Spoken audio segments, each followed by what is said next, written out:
السلام علیکم ناظرین، آپ دیکھ رہے ہیں اسپیشل ٹاک اور میں ہوں آپ کا میزبان سیف الرحمان۔ ناظرین، جو آج میرے ساتھ مہمان موجود ہے کسی بھی تعارف کے محتاج نہیں ہے، آپ بخوبی جانتے ہیں راولپنڈی کا ایک بہت بڑا نام ہے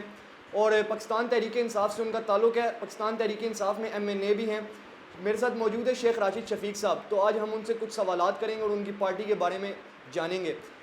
شیخ راشد شفیق صاحب، پہلے تو میں آپ سے پیٹرول کے بارے میں کوشچن کروں گا کہ پیٹرول کی قیمتوں میں اچانک سے 25 روپے کا اضافہ کیا گیا ہے، اور جب پیٹرول کی قیمتوں میں جو 25 روپے کا اضافہ کیا ہے اس کے بعد جو ٹیکس وصول کر رہی ہے حکومت وہ ہے 47 روپے، جبکہ پیٹرول کی قیمتوں میں اضافہ کرنے سے پہلے جو ٹیکس وصول کر رہی تھی وہ 41 روپے تھا۔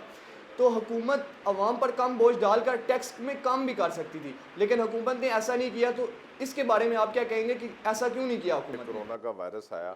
اس سے وہ ملک بھی جن کے پاس پیٹرول کے ذخیرے تھے، آپ نے دیکھا ایک ٹائم ایسا ہوا کہ وہ بھی زیرو پہ چلے گئے، ان کا کوئی خریدار ہی نہیں تھا۔ پوری دنیا میں لاک ڈاؤن تھا، پوری دنیا میں لاک ڈاؤن ہونے کی وجہ سے پیٹرول کا کوئی خریدار نہیں تھا۔ جب پیٹرول پوری دنیا میں سستا ہوا تو پاکستان میں بھی اس کے اثرات آنے تھے، اور وزیر اعظم عمران خان اگر یہ چاہتے تو اس وقت سستا پیٹرول خرید کر کیا نام ہے وہ سٹور کر لیتے، اور اس کے بعد کیا نام ہے لوگوں کو جو اس وقت کا 124-25 روپے پرائس تھا اسی پہ دینا شروع کر دیتے۔ لیکن وزیر اعظم عمران خان نے جس ریٹ پہ پیٹرول کو خریدا اس ریٹ کے اوپر پیٹرول کو اپنی عوام کو 1.5-2 مہینے ریلیف دیا۔ حالانکہ حکومت اس پیٹرول اس خریداری کو کر کے بہت بڑا بینیفٹ اپنا کما سکتی تھی، اس کی معاشی تھوڑے سے مسئلے مسائل ٹھیک ہو سکتے تھے۔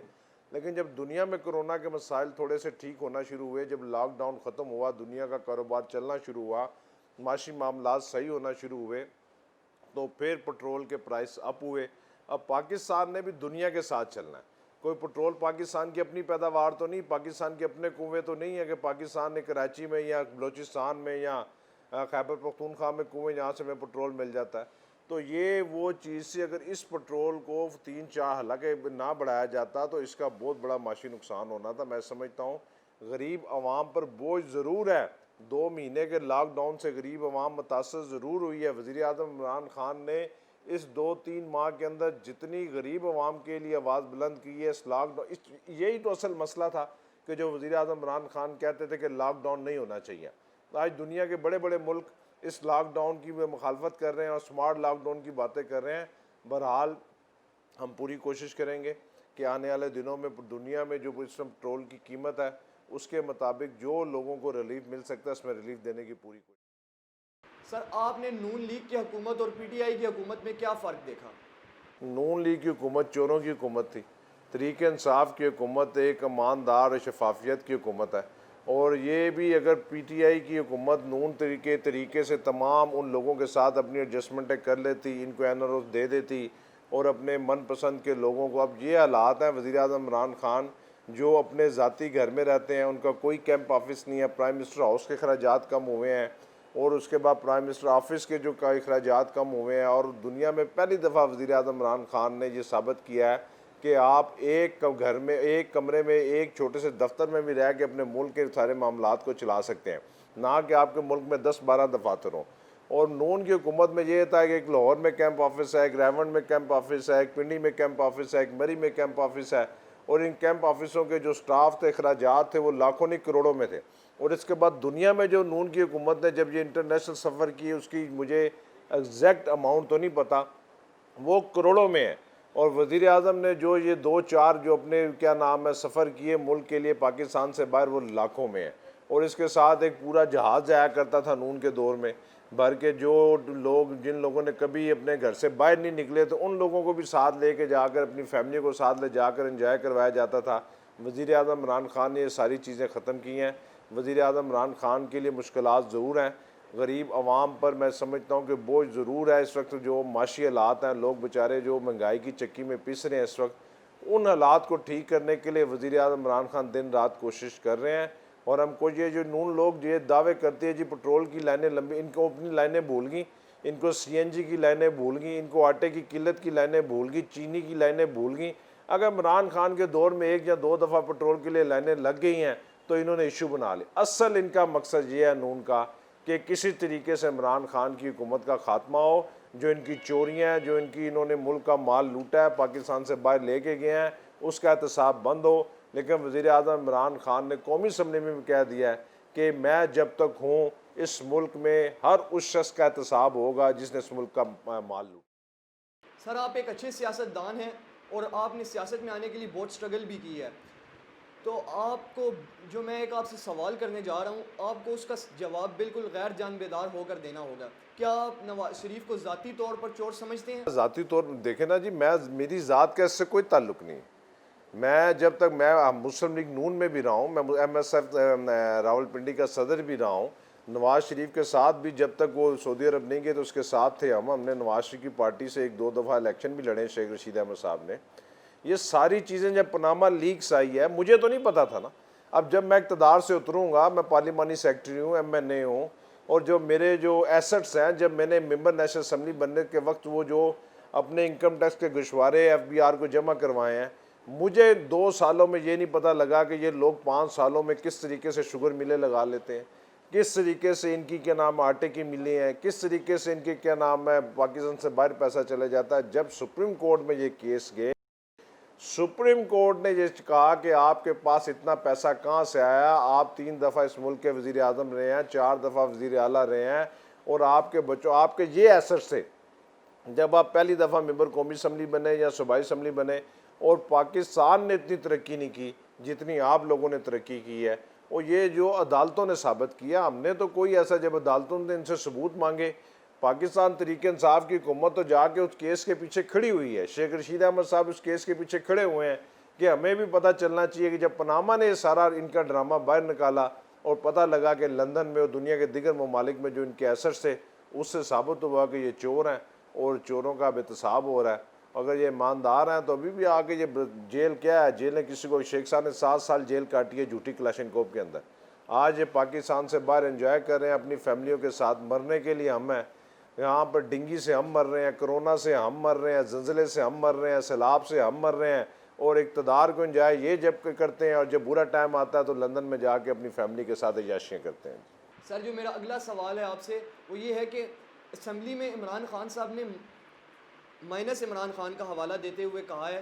کہ اگر مائنس کرتے ہیں تو بعد میں آنے والے نہیں چھوڑیں گے۔ سچ مچ میں ایسے کوئی خدشات ہیں، یا جو پی آئی اے کا ایشو پوری دنیا میں بنا ہوا ہے اس سے نظر ہٹانا ہے یہ؟ میں اس خطاب میں قومی اسمبلی میں موجود تھا، وزیر اعظم عمران خان نے کہا کہ نظریے کی بات کی، پاکستان تحریک انصاف ایک نظریے کی جماعت ہے، ایک نظریے پہ ووٹ لے کر آئی، لوگوں نے تحریک انصاف کو ووٹ دیے ہیں چوروں ڈاکوں لٹیروں کا احتساب کرنے کے لیے۔ عمران خان صاحب نے کہا کہ جس پارٹی کا میں قائد ہوں، اگر مجھے مائنس بھی کر دیا جائے تو یہ میرے پیچھے جو لوگ تحریک انصاف کے بیٹھے ہیں یہ آپ لوگوں کو نہیں چھوڑیں گے، کیونکہ ان لوگوں کو بھی ووٹ اسی لیے دی، مجھے بھی لوگوں نے ووٹ اسی لیے دیے ہیں، میرے حلقے کے لوگوں نے، کہ جو 40 سال سے لوگوں کے ساتھ زیادتیاں ہوتی رہی ہیں، 40 سال سے اس ملک کو دونوں ہاتھوں سے لوٹا جا رہا ہے۔ دیکھیں نا جی، آج شہر میں پانی نہیں ہے، ہمارے سردیوں میں گیس نہیں ملتی، یہ میٹرو بنا دیا انہوں نے ہمارے لیے، جہاں پر چند ہزار لوگ کیا نام اس سے مستفید ہوتے ہیں اور لاکھوں لوگ اس کے نیچے ذلیل ہوتے ہیں۔ ہمارے پاس بیڈ نہیں تھے اسپتالوں کے اندر۔ یہ وزیر اعظم عمران خان وزیر عثمان بزدار نے کہ مہربانی کی، راولپنڈی شہر میں کرونا کی جو صورتحال پیدا ہو گئی تھی، ہم نے بیڈوں کا بندوبست کیا، مریضوں کو دیکھا، ساری وہ سہولیات لے کے آئے۔ یہ فرق ہے پچھلے اس حکومت میں، اور میں یہ سمجھتا ہوں کہ -1 کا مطلب یہی ہے کہ وزیر اعظم عمران خان نے کہا کہ جب تک پاکستان تحریک انصاف کی جماعت اس ملک میں موجود ہے، چوروں ڈاکوں لٹیروں کا احتساب۔ سر کشمیر کے مسئلے پر آپ بات بھی کرتے ہیں اور کشمیر کے پروٹیسٹ میں بھی آپ شامل ہوتے ہیں، تو اور حکومت نے بھی جو ہے شروع میں ایسے بہت سے پروٹیسٹ کیے اور کشمیر کے لیے آواز اٹھائی، تو لیکن اب ایسے کوئی اقدام نظر نہیں آ رہے، تو کیا کشمیر کا مسئلہ حل ہو گیا ہے یا ہم تھک گئے ہیں؟ دیکھیں جی، ہم نہیں تھکے، میں خود ایک کشمیری ہوں، میرے والد صاحب، میرے دادا دادی جو ہے، میرے والد صاحب کی کشمیر کی پیدائش ہے، میرے تایا کی کشمیر کی پیدائش ہے، ہماری اپنی ذاتی جدادیں حبہ کدل سری نگر کے ہم رہائشی ہیں۔ کشمیر ایک ایسا مسئلہ ہے کہ یہ 70 سال سے لوگ اس کے لیے، یہ واحد ایک پاکستان ملک ہے جو کشمیر کے لیے جنگ لڑا۔ میں نے کئی اس سے پہلے کشمیر کے مسئلے مسائل حل ہوتے ہوئے، بے نظیر کا دور آیا، نواز شریف کا دور آیا، تاریخ میں یہ لکھا جائے گا، تاریخ جب ہم ہوں گے یا نہ ہوں گے، کہ پوری دنیا میں پہلی دفعہ وزیر اعظم عمران خان نے کشمیر کا مسئلہ پوری دنیا میں اجاگر کیا۔ کسی میں اتنی جرت نہیں تھی، جبکہ یو این او میں جا کے، یونائٹڈ نیشن میں جا کے، اس طریقے سے جا کے کشمیر کے مسئلے کے لیے ہندوستان کی آنکھوں میں آنکھیں ڈال کے بات کرنا اور کشمیر کے لیے ساتھ کھڑا ہونا، اور کوئی جمعہ ایسا نہیں تھا جو وزیر اعظم عمران خان نے اعلان نہ کیا ہو کہ ہم کشمیر کے ساتھ اظہار یکجہتی کے لیے اسکولوں کالجوں یونیورسٹیوں میں ان کے ساتھ اظہار یکجہتی کریں گے۔ اور ہم نے تو یہ پاکستانی قوم تیار کھڑی تھی کہ وزیر اعظم پاکستان اور جنرل باجوہ، یہ 22 کروڑ عوام جنرل باجوہ کے ساتھ، کہ ان کی ایک کال کی منتظر تھی کہ اگر ایک کال نہیں، یہ LOC ہمارے لیے کوئی چیز نہیں ہے۔ لیکن آپ نے پوری دنیا نے دیکھا کہ پھر جس طریقے سے میرے لیے قابل احترام ہے مولانا فضل الرحمان صاحب نے ایک دھرنا اسلام آباد میں کیا اور کشمیر کے ایشو کو ختم کرنے کی کوشش کی۔ اگر وہ دھرنا نہ ہوتا 10-12 دن کے لیے 15 دن کے لیے تو آج کشمیر کا، لیکن ابھی بھی الحمدللہ پاکستان کا جو موقف ہے وہ دو ٹوک موقف ہے، اور آج وزیر اعظم عمران خان کی بات پوری دنیا میں مانی جا رہی ہے۔ اور کل جو ایک ویڈیو ریلیز ہوئی ہے کشمیر میں، ایک 3 سال 4 سال کا بچہ اپنے نانا کی چھاتی کے اوپر بیٹھ کر، یہ پوری دنیا کے لیے یہ پیغام ہے۔ آج میں اقوام عالم کی تمام قوموں ملکوں سے کہنا چاہتا ہوں، خدا یہ ٹائم عام پر بھی آ سکتا ہے، آپ کے بچے، آپ کے بزرگ، آپ کی بیٹیاں، آپ کی ماں اسی طریقے سے ان کی تذلیل ہو سکتی ہے۔ ہمارا مقصد، ہمارا یہ قصور یہ ہے کہ مسلمان ہیں اور ہم کشمیر میں رہتے ہیں۔ آج ہمارے بچوں کے سامنے ہمیں گولیاں ماری جا رہی ہیں، لہذا میں ان تمام اقوام عالم کے جو سربراہان ہیں، جو UNO میں بیٹھے ہیں، یونائٹڈ نیشن میں، کہ خدا کے لیے اپنی آنکھیں کھولیں۔ یہ نہ ہو کہ ایک ایسا وقت آ جائے جو پاکستان ہر وقت کے لیے تیار کھڑا ہے۔ پاکستان نے الحمدللہ چائنا کے ساتھ مل کر اور اپنے دیگر جو اپنے پڑوسی ملک ہیں، ہر قسم کے مقابلے کے لیے تیار کھڑا ہے، لیکن ہم بار بار 6 7 8 مہینے سے گزارش کر رہے ہیں، درخواست کر رہے ہیں کہ خدا کے لیے آپ اپنی آنکھیں کھولیں۔ کیا وہاں پر کرفیو لگانے سے کوئی مسئلہ حل ہو گیا؟ کشمیریوں کو وہ ان کی ایک حق خود ارادیت ہے، ان کی ایک ہسٹری ہے، ان کی ایک شہادتیں ہیں، ان کا ایک سوچ ہے۔ جب تک ایک کشمیری بھی کشمیر میں زندہ ہے وہ کشمیر کی آزادی کے لیے جنگ لڑتا رہے گا، اور انشاءاللہ تعالی میرے مولا نے چار نبی کے صدقے کشمیر آزاد ہوگا۔ اور اسی دور میں وزیر اعظم عمران خان کے دور میں جنرل باجوہ کی قیادت میں کشمیر کو کشمیر کا حق ملے گا۔ جی ناظرین، شیخ راشد شفیق صاحب ہمارے ساتھ موجود تھے۔ شیخ راشد شفیق صاحب، آپ کا بہت شکریہ، آپ نے اپنا قیمتی وقت ہمارے لیے نکالا۔ تو ناظرین، پروگرام کا وقت ختم ہوتا ہے،